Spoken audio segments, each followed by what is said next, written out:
Bapak, Ibu, Saudara-saudari, umat beriman yang terkasih dalam Kristus, selamat hari Minggu untuk kita semua. Salam. Baik, terima kasih. Ketika masih kecil, kami, anak-anak dari orang tua, khusus yang laki-laki,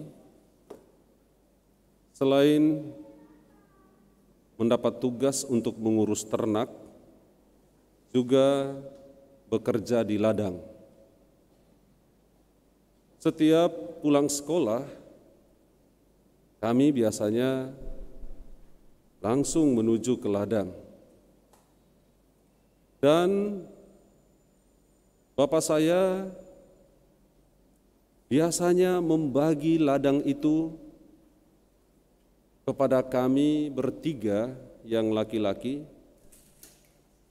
dengan bagiannya masing-masing.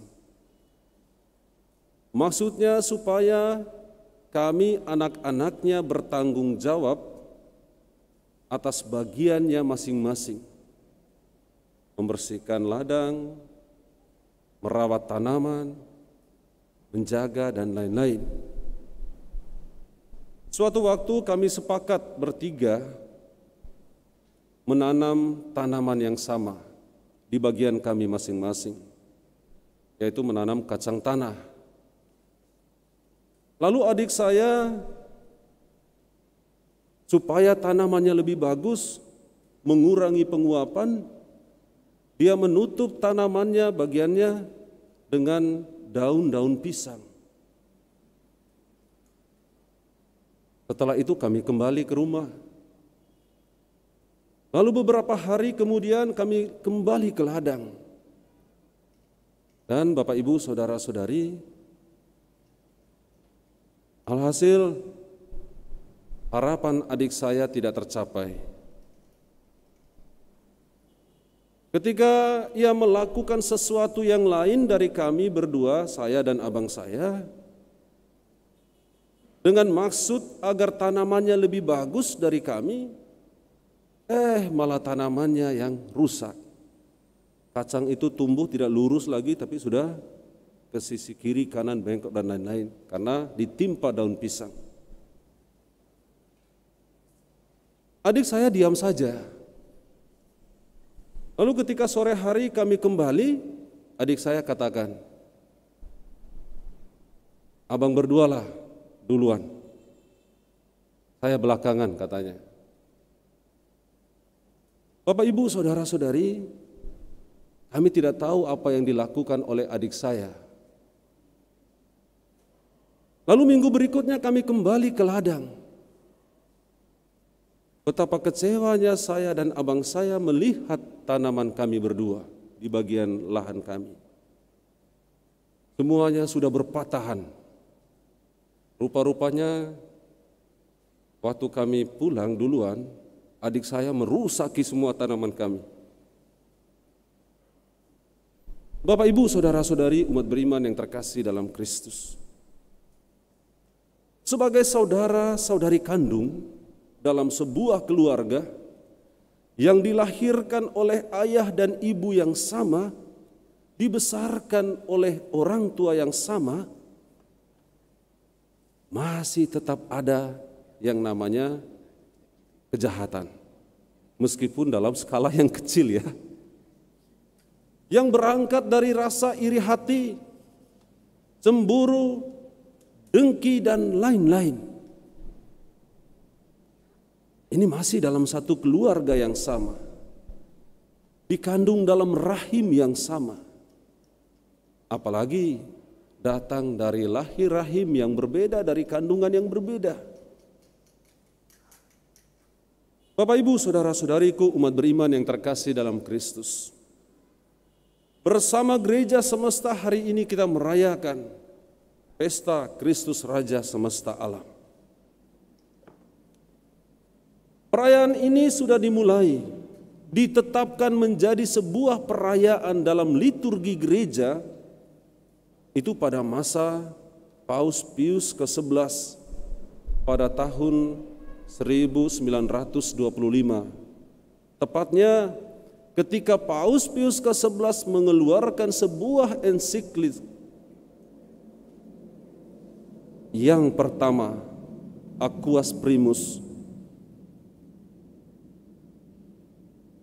Apa yang dimaksudkan oleh Paus? Mengapa Paus mengeluarkan ensiklik ini? Karena Paus melihat keadaan atau situasi dunia pada masa itu bertentangan atau berlawanan dengan apa yang diharapkan oleh Kristus untuk dibangun dan didirikan di dunia ini, yaitu kerajaan Allah, Allah yang meraja. Pada masa itu sekularisme, liberalisme menguasai kehidupan manusia. Orang berjuang, berusaha untuk menang sendiri, hidup sendiri.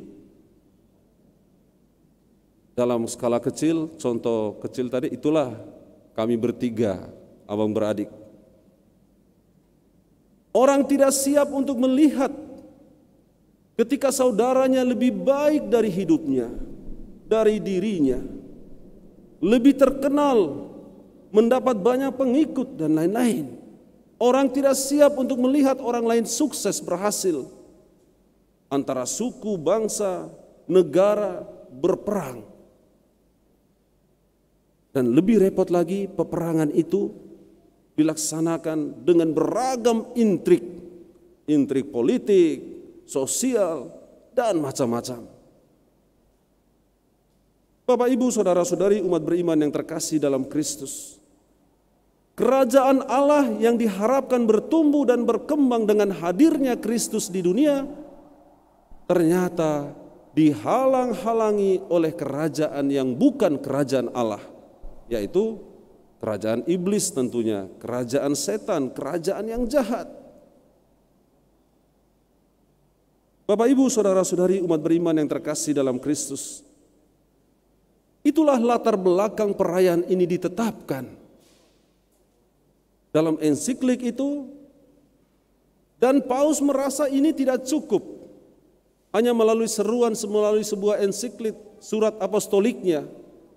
Hendaknya ini dirayakan dalam perayaan liturgi setiap tahun, supaya umat beriman mengingat siapa yang meraja sesungguhnya di dunia ini.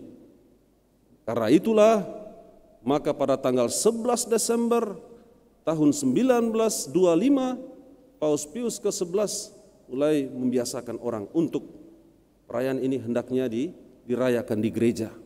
Setiap tahun ditetapkan. Bapak, Ibu, saudara-saudari umat beriman yang terkasih, dalam perjalanan selanjutnya, apa yang telah ditetapkan, digagas oleh Paus Pius ke-11 kembali diulangi karena saking pentingnya. Ketika Paus Pius berhadapan dengan bermacam berhala, dengan beragam berhala, lalu dengan segala macam idolatri dan lain-lain, kembali ditentukan, ditetapkan sebagai sebuah perayaan yang penting, yaitu oleh Paus Pius yang ke-12. Itu dalam sebuah ensiklik, dalam surat apostoliknya Ad Caeli Reginam, yaitu tentang Ratu Surga, pada tanggal 11 Oktober 1954. Bapak, Ibu, saudara-saudari umat beriman yang terkasih dalam Kristus, mengapa Paus Pius ke-11 dan Paus Pius ke-12 menetapkan ini sebagai sebuah perayaan yang penting dan harus dirayakan oleh seluruh umat beriman sekurang-kurangnya sekali setahun? Karena orang mulai beralih dari kerajaan Allah ke kerajaan yang bukan Allah, yang kita sebut dengan kerajaan setan, kerajaan iblis. Dari gerakan roh Allah ke gerakan roh jahat. Perayaan ini menjadi penting untuk kembali mengingatkan umat beriman siapa sesungguhnya yang meraja, baik itu di dunia ini maupun di akhirat. Kembali Bapak, Ibu, saudara-saudari, penglihatan Daniel ditampilkan dalam bacaan pertama, ketika putra manusia melayang-layang di atas awan-awan dengan segala macam kuasanya. Dan ini kembali digambarkan oleh penulis kitab Wahyu Yohanes, mengenai gambaran siapa yang meraja sesungguhnya. Paus Pius ke-12 mengarahkan supaya umat beriman mengerti, memahami raja yang sesungguhnya, raja yang sebenarnya, kerajaan yang sesungguhnya, kerajaan yang sebenarnya. Dia katakan bahwa kerajaan Kristus itu bukan kerajaan sebagaimana kerajaan di dunia ini. Kerajaan Kristus bentuknya adalah kerajaan spiritual. Lalu spirit apa yang dihidupkan di sana? Yaitu spirit kasih dan kebenaran. Karena itu tepat apa yang dikatakan oleh Injil Yohanes hari ini, ketika Yesus memberikan jawaban atas pertanyaan dari Pilatus. Apakah engkau raja? Ya, saya raja. Tapi kerajaanku bukan dari dunia ini. Kerajaanku itu dari sana. Kerajaan kasih dan kebenaran. Bapak, Ibu, saudara-saudari umat beriman yang terkasih, berangkat dari contoh hidup masa kecilku, itu dalam skala kecil. Kita bisa melihat bagaimana dalam skala besar persaingan yang luar biasa antar sesama manusia pada masa ini. Makanya tepat ada sebuah adagim kuno yang hidup pada masa-masa tertentu, orang sebut manusia itu serigala bagi yang lain. Marilah bersama-sama melalui perayaan Hari Raya Kristus Raja semesta alam ini, kita kembali diingatkan bahwa Kristuslah Sang Raja.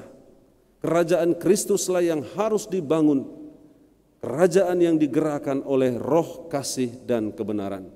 Supaya tidak ada lagi persaingan macam-macam, intrik-intrik politik, sosial, ekonomi, dan sebagainya yang saling menghancurkan satu dengan yang lain.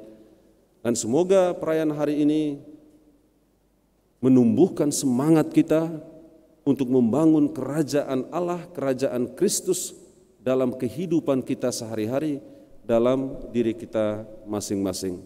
Amin.